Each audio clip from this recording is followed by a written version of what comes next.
من الذي من مصلحته أن يؤجل ويؤخر اليوم المعلوم ويدفعه إلى عالم آخر في الخيال مخالفا للكتاب والعترة؟ كتاب الرجعة محاولة بائسة فاشلة لتأخير اليوم المعلوم. أخيرا، هل لعيسى عليه السلام أب؟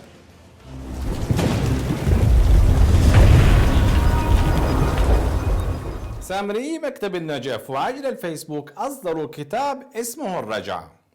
الذي يقرأ هذا الكتاب يجد الأمور الثلاثة التالية. الأمر الأول، التأكيد على كون الرجعة سوف لن تكون في عالمنا الجسماني، وإنها ستكون في عالم آخر وحسب ادعائهم في السماء الأولى. الأمر الثاني، تأويل آيات وروايات الرجعة بشكل عقلي وبعيد عن ماذا؟ عن الكتاب والعترة، لكي تتلائم مع هذا الطرح. ماذا؟ أن الرجعة ستكون في السماء الأولى أو في عالم آخر. الأمر الثالث، لم يأتوا بأي آية أو رواية واضحة وصريحة تقول بأن الرجعة سوف لن تكون في عالمنا الجسماني، أو إنها ستكون في السماء الأولى. وبالرغم من كل ذلك يكذب عجل الفيسبوك ويقول ماذا يقول؟ يقول عن الرجعة، يقول عالم آخر ويوم آخر من أيام الله الكبرى الثلاثة، إلى أن يقول كما هو مضمون روايات عديدة لآل بيت محمد عليهم الصلاة والسلام كما سيأتي.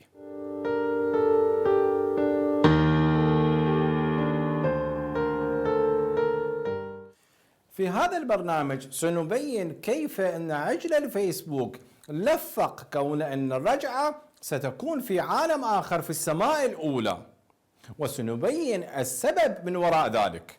ما هي قصة الرجعة؟ هناك روايات وآيات كثيرة تشير إلى أن الله سبحانه وتعالى سيعيد إحياء أو سيبعث فئتين من الناس. الفئة الأولى هي تلك الفئة التي محضت الإيمان محضا، والفئة الثانية هي الفئة التي محضت الكفر محضا، أي أشد المؤمنين وأشد الكفار. وكلا هاتين الفئتين هم من الناس الذين عاشوا في الأزمنة الغابرة.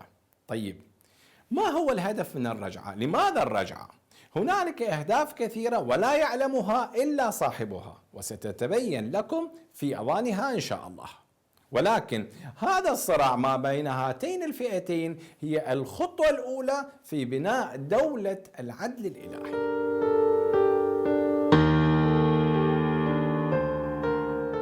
هناك أمر مهم جدا له علاقة بقضية الرجعة، وهو أمر المهديين عليهم الصلاة والسلام.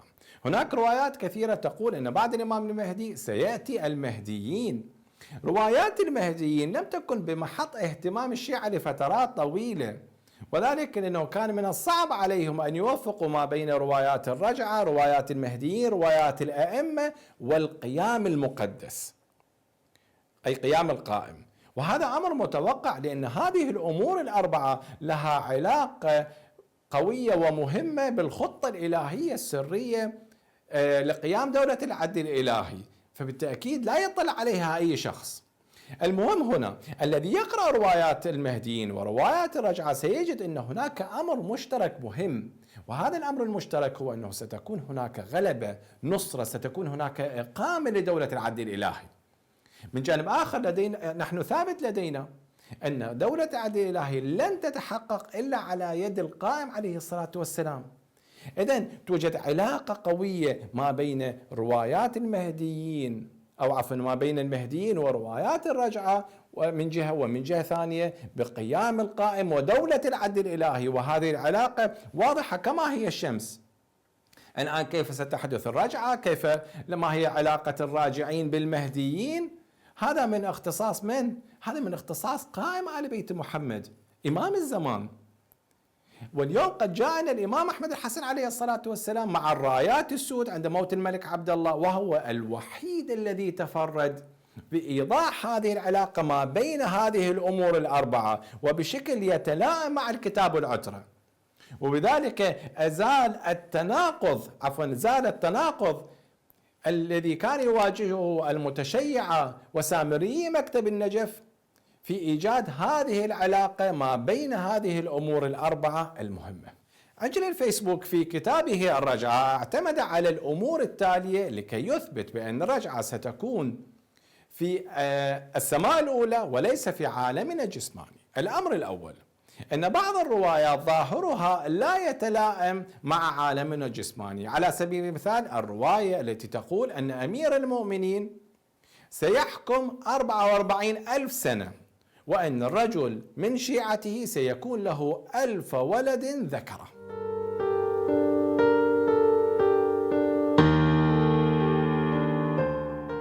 طبعا ومن غير المعقول أن يعيش رجل 44 ألف سنة وأن يكون للرجل 1000 ولد ذكره. بالتأكيد لا يكون معقول إذا أولنا الرواية على الظاهر كما يفعل الوهابية وأجل الفيسبوك. ولكن نقول وببساطة كلمة أمير المؤمنين لا تطلق على علي بن أبي طالب عليه الصلاة والسلام فقط، إنما هي تطلق على الأئمة والمهديين وكل رجل يؤم أمور المؤمنين بإذن الله سبحانه وتعالى. وحتى لو أن الرواية ذكرت علي بن أبي طالب بالاسم، فتوجد لدينا رواية أخرى، رواية تقول إذا قلنا الشيء في رجل ولم يكن فيه وكان في ولده أو ولد ولده فلا تنكروه. أما موضوع 1000 ولد ذكر فهذا فيه ترميز وسنوضحه في أوانه. ولكن هذا التأويل لأجل الفيسبوك حقيقة يجعله في محط تساؤل، والتساؤل هنا إذا كان الأمر كذلك، أي أن للرجل سيكون 1000 ولد ذكر، فهل في عالم الرجعة في السماء الأولى سيكون هناك فقط ذكور ولن يكون هناك أناث؟ وما هو حال فاطمة الزهراء وزينب عليهما الصلاة والسلام وهما ممن محضوا الإيمان محضة؟ الأمر الثاني وهو الكيفية التي ستحصل بها الرجعة. علماء الشيعة ولكونهم غير معصومين لم يكن بمقدورهم فك الرموز الموجودة في روايات الرجعة، فلذلك أخذوها على ظاهرها فقالوا إن الرجعة ستكون بأن الراجعين سيكسرون قبورهم ويخرجون منها، كما يقول الدعاء اللهم اخرجني من قبري شاهرا سيفي مجردا قناتي إلى آخر الدعاء. وهذا بالتأكيد أمر غير معقول.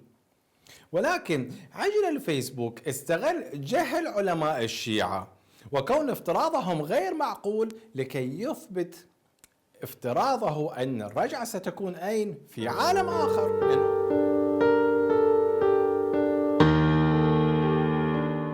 علماء الشيعة ولكونهم غير معصومين وطلاب اجتهاد لا نستغرب منهم إذا تكلموا بجهل وتخبط، ولكننا لا نستطيع أن نسكت على مدعي كاذب للإمامة يريد أن يؤسس لبدعة خطيرة.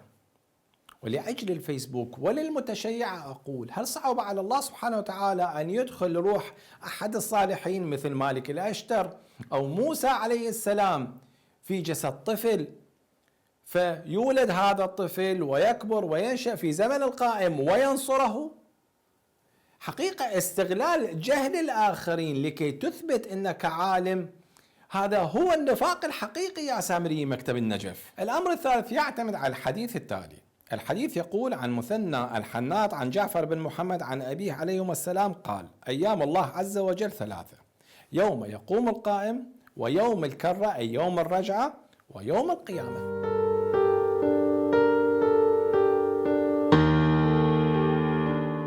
أجل الفيسبوك ماذا يقول؟ يقول أولا طبعا وبدون أي دليل أن الرواية شخصت كل حدث بيوم وعالم مختلف، في حين عندما قرأنا الرواية لم نجد فيها أي كلمة عالم وليست فيها أي إشارة إلى العوالم، وهذا كذب واضح على قائل الرواية عليه الصلاة والسلام.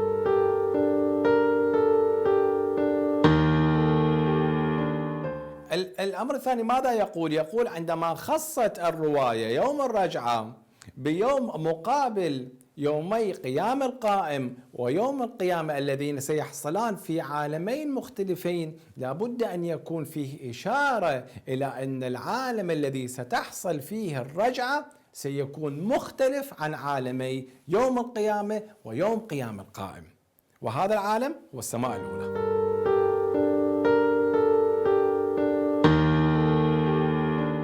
هذا مجرد افتراض عقلي ليس عليه دليل، ويمكن نقضه بافتراض عقلي ثاني. الرواية أو عفوا التأكيد في الرواية ليس على يوم قيام القائم كيوم، ولا على أو عالم، ولا على يوم الرجعة كيوم أو عالم، ولا على يوم القيامة كيوم أو عالم. التأكيد هنا على الأحداث التي ستحصل في هذه الأيام، وليس للرواية أي علاقة بالعوالم.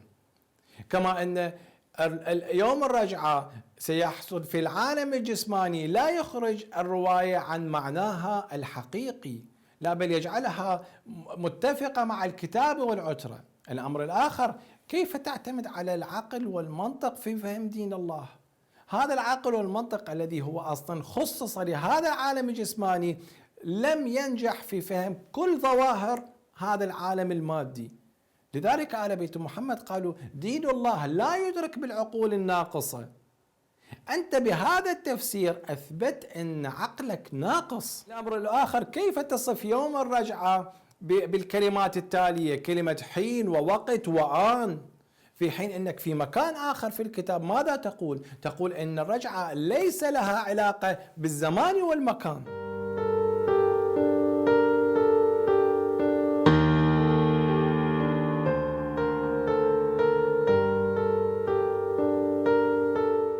لا بل في موقع آخر يتخبط بشكل مضحك ويقول، انظروا ماذا يقول: لا يوجد زمن، أي في الرجعة لا يوجد زمن كهذا الذي عندنا في الحياة الجسمانية، ولكن يوجد في الرجعة أحداث ومضي آن بعد آن بما يناسب ذلك العالم. أي أنه يوجد زمان ولكنه لا يشبه الزمان الموجود لدينا في هذا العالم، إنما هو زمان خاص.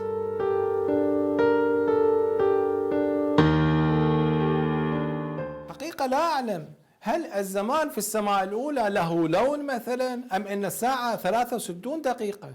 الزمان يبقى زمان.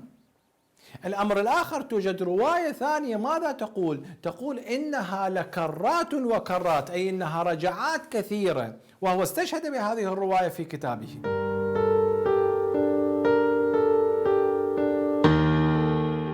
هذه كيف ستحلها؟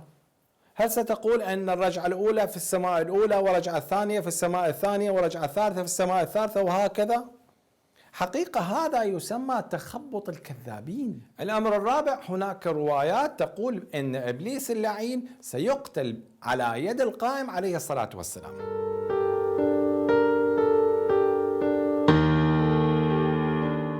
وأخرى تقول أنه سيقتل على يد محمد صلى الله عليه وآله وسلم.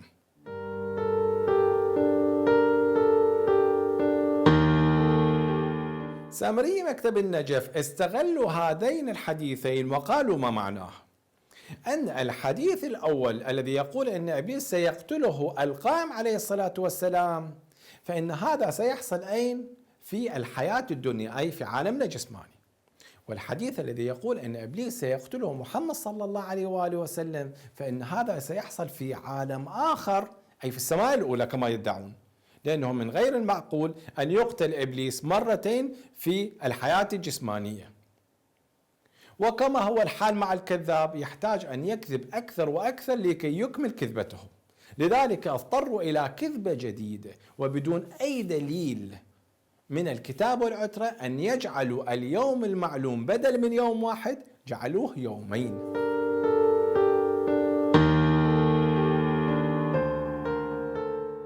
في حين أن الآية الكريمة كانت واضحة، ذكرت اليوم المعلوم بصيغة المفرد ولم تذكره بصيغة الجمع أو التثنية، وبذلك يكون عجل الفيسبوك ماذا؟ يخالف القرآن بشكل واضح.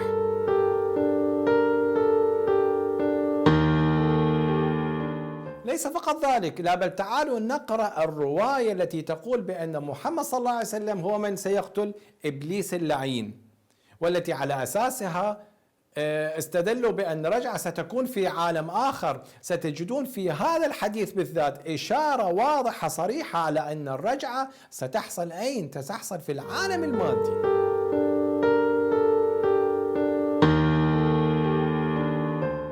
الرواية ماذا تقول؟ تقول عن عبد الكريم بن عمرو الخثعمي قال: سمعت أبا عبد الله عليه السلام يقول إن إبليس قال: انظرني إلى يوم يبعثون، إلى أن يقول.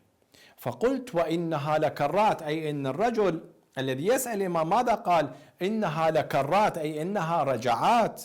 فقال الإمام ماذا يقول؟ يقول نعم إنها لكرات وكرات، ما من إمام في قرن إلا ويكر معه البر والفاجر في دهره حتى يديل الله المؤمن من الكافر. أي ماذا يقول؟ إنها كرات كثيرة تحصل في زمن كل إمام في دهره، أي في العالم المادي. هذه إشارة واضحة أن الرجعة تحصل أين؟ تحصل في العالم المادي. لا بل انتبهوا إلى أمر آخر أيضا خطير. ماذا تقول الرواية؟ تقول كرات وكرات، أي رجعات كثيرة، في حين أن أجل الفيسبوك ماذا يقول؟ يقول الرجعة رجعتان. الأمر الخامس هو الاعتماد على بعض الروايات، ومنهم هذه الرواية عن محمد بن سلام عن أبي جعفر عليه الصلاة والسلام في قول الله تعالى: بسم الله الرحمن الرحيم: ربنا أمتنا اثنتين وحينا اثنتين فاعترفنا بذنوبنا فهل إلى خروج من سبيل. قال: من الذي يقول؟ الإمام عليه الصلاة والسلام. قال: هو خاص لأقوام في الرجعة بعد الموت ويجري في القيامة فبعدا للقوم الظالمين.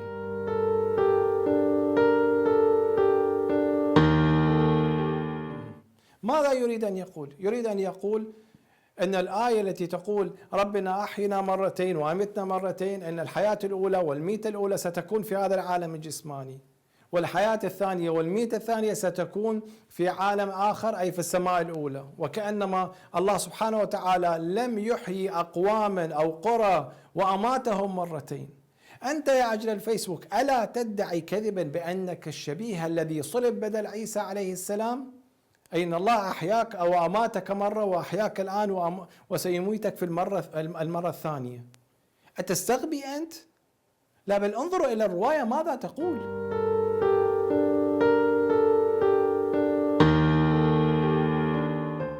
الرواية تقول هو خاص لأقوام في الرجعة بعد الموت ويجري في القيامة فبعدا للقوم الظالمين. من الذي يجري في القيامة؟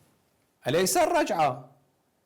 طيب القيامة نحن ثابت لدينا قيامتين: قيامة الصغرى قيام القائم، والقيامة الكبرى المعروفة بعد الموت. فإذا قلت أن الرجعة ستجري في القيامة الكبرى فهذه كارثة.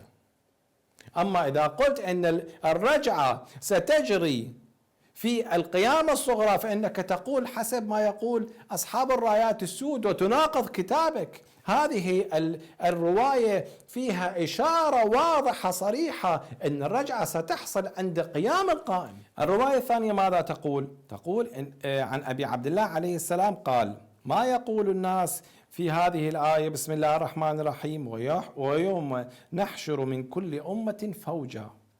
قلت: يقولون إنها في القيامة. قال: ليس كما يقولون، إن ذلك في الرجعة. أيحشر الله في القيامة من كل أمة فوجا ويدع الآخرين؟ إنما آية القيامة هي بسم الله الرحمن الرحيم وحشرناهم فلم نغادر منهم أحدا.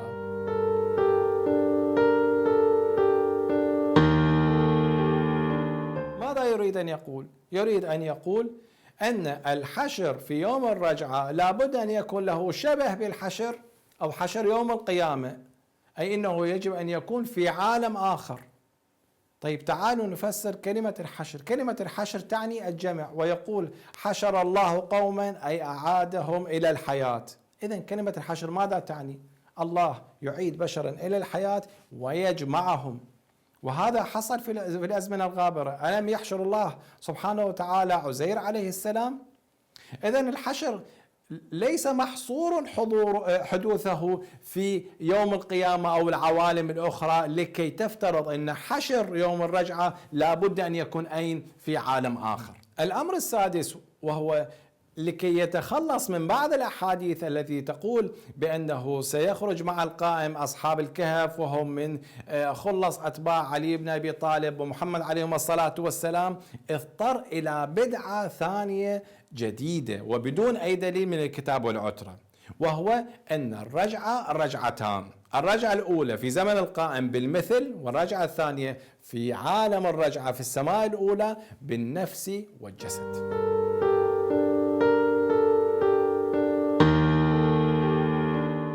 طبعا هذه عقيدة جديدة، أي أن الرجعة أصبحت رجعتان، ولا بد أن يكون عليها دليل قوي من الكتاب والعترة. تعالوا انظروا إلى الطامة الكبرى. عجل الفيسبوك، وبدلا من أن يستند على الكتاب والعترة لإثبات العقائد الخطيرة، يستند على كلام شاعر. انظروا في كتابه ماذا يقول لكي يثبت أن الرجعة الأولى ستكون بالمثل في زمن القائم. ماذا يقول؟ وهذا ليس ببعيد عن الفصحاء والبلغاء وساداتهم أهل البيت عليهم الصلاة والسلام، كالشاعر الحسيني يصف نزول علي الأكبر إلى ساحة المعركة فيقول: ما معناه أن محمدا نزل إلى ساحة المعركة إلى نهاية الكلام. هذه مهزلة جديدة، أصبحت العقائد الخطيرة تثبت بكلام الشعراء.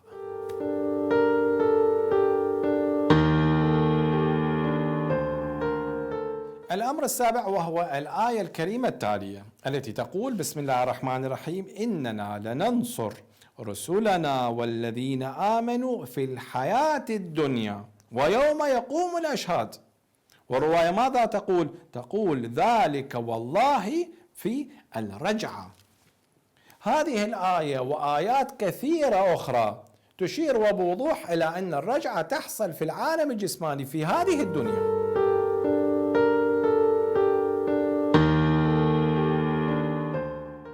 ولكي يحل هذه المشكلة ذهب إلى أن السماء الدنيا متكونة من سماء جسمانية وسماء أولى، فلذلك كل الآيات والروايات التي تقول بوضوح أن الرجعة ستحصل في هذه الدنيا، فإن معناها أنها ستحصل في هذا الجزء من السماء الدنيا وهو السماء الأولى وليس السماء الجسمانية، وبدون أي دليل.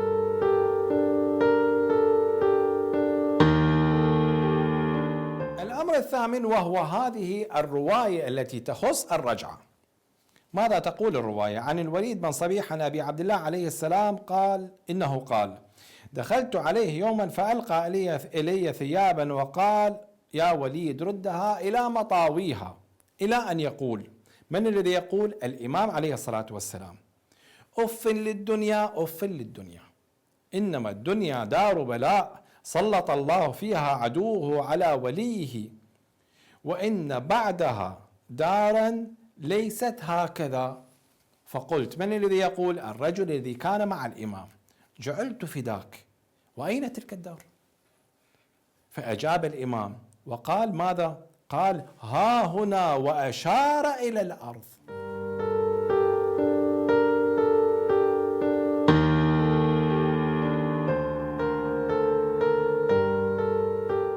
يعني هل توجد إشارة أوضح من هذه الإشارة؟ الإمام يقول الرجعة على هذه الأرض، ولكن عجل الفيسبوك جاء حقيقة بتأويل غريب ومضحك. ماذا قال؟ قال الإمام عليه الصلاة والسلام لا يقصد هذه الأرض، لا، إنما يقصد تجلي هذه الأرض في السماء الأولى، لأنه حسب نظرية التجلي هذه الأرض وما عليها يوجد لديها تجلي أين؟ في السماء الأولى. وهذا يفتح عليه الباب للكثير من الأسئلة، ومنها هذا السؤال: إذن هذه الأرض متجلية وموجودة في السماء الأولى، وهي موجودة أين؟ في الرجعة. طيب هل فقط الأرض هي متجلية في السماء الأولى أم كل ما عليها؟ لا طبعا، كل ما عليها متجلي في السماء الأولى. إذن على هذا الأساس في السماء الأولى أي في الرجعة سيكون هناك سيارات، وسيكون هناك طيارات، وسيكون هناك طبعا مكتب النجف، وسيكون هناك كل ما موجود على الأرض. ما هذا التخبط؟ الأمر التاسع وهو الأكثر صعوبة: كيف التوفيق ما بين روايات المهديين وروايات الرجعة؟ في كتاب العجل سرد 3 احتمالات موجودة على الساحة عند الشيعة. الاحتمال الأول ماذا يقول؟ يقول إن الأئمة ال12 هم من سيرجعون وهم نفسهم المهديين.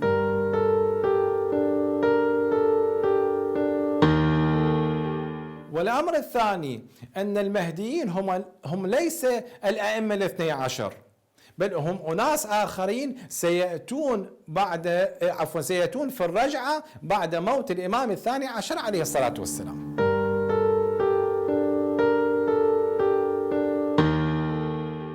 الاحتمال الثالث أن المهديين هم نفسهم الراجعون، هم المؤمنين الذين محضوا الإيمان محضا ورجعوا في زمن القائم على شكل المهديين.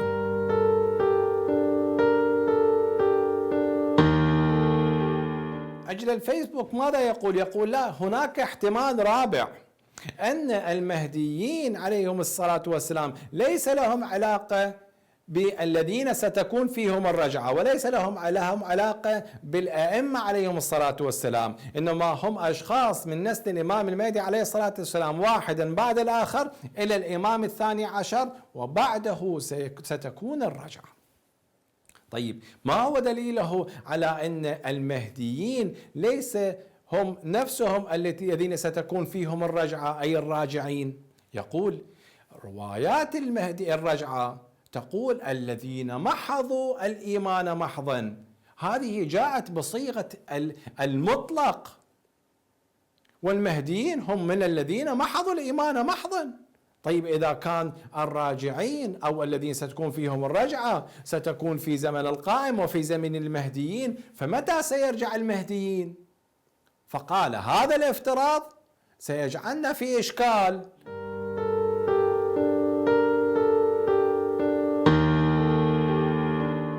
إذا كما تشاهدون أن العائق أمام إمام الفيسبوك بأن يتقبل أن الذين سيحصل فيهم الرجعة هم نفسهم المهديين هو عائق عقلي، وله نقول ببساطة الذين محضوا الإيمان محضا الذين محضوا الإيمان محضا الذين ستكون فيهم الرجعة هم الأئمة وهم الأنبياء عليهم السلام، وهم نفسهم المهديين. إذن إذا كان عائقك عقلي أي أن عقلك ناقص، فها نحن وجدنا لك حل عقلي ومطابق للكتاب والعترة.